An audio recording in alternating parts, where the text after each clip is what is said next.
The UK's party leaders have clashed in the first TV election debate on a range of issues including the NHS, immigration and the deficit.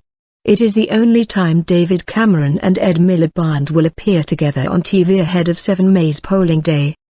The Conservative and Labour leaders, as well as the leaders of the Lib Dems, UKIP, the Green Party, the SNP and Plaid Cymru, also debated 0 hours contracts, spending cuts and education in the ITV-hosted contest. 7 million viewers watched the debate, according to ITV, which was a 31% share of the audience. There was a peak audience of 7.4 million, or 33% of the audience. Snap polls taken after the debate gave a mixed verdict.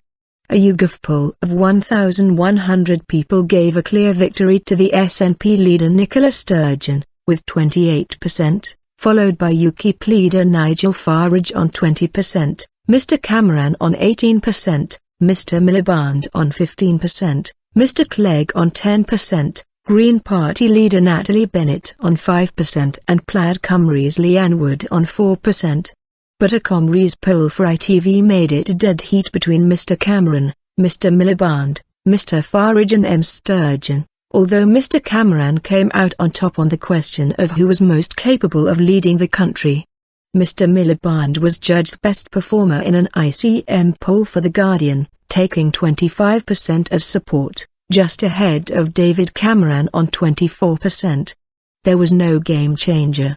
No single moment, no zinger, no gaffe which looks set to reshape the course of this election. Save perhaps for one. That was the presence on the stage of not 2 or 3 party leaders but 7, a debate in which the talk of a new sort of politics, multi-party politics, became visible reality.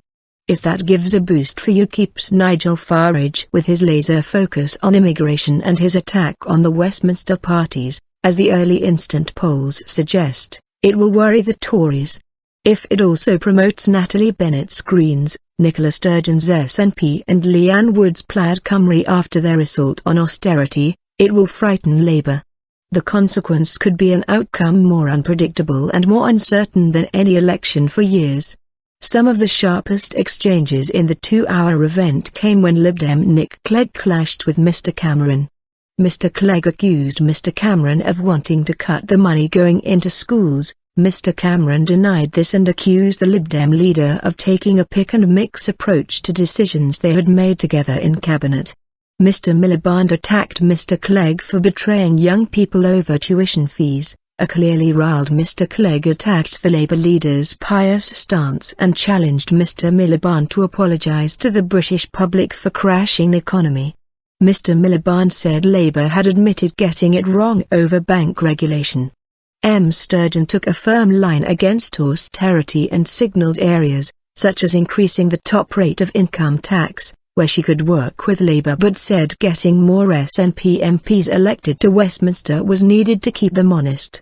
Ms Wood and Ms Bennett joined Ms Sturgeon in stressing their anti-austerity credentials.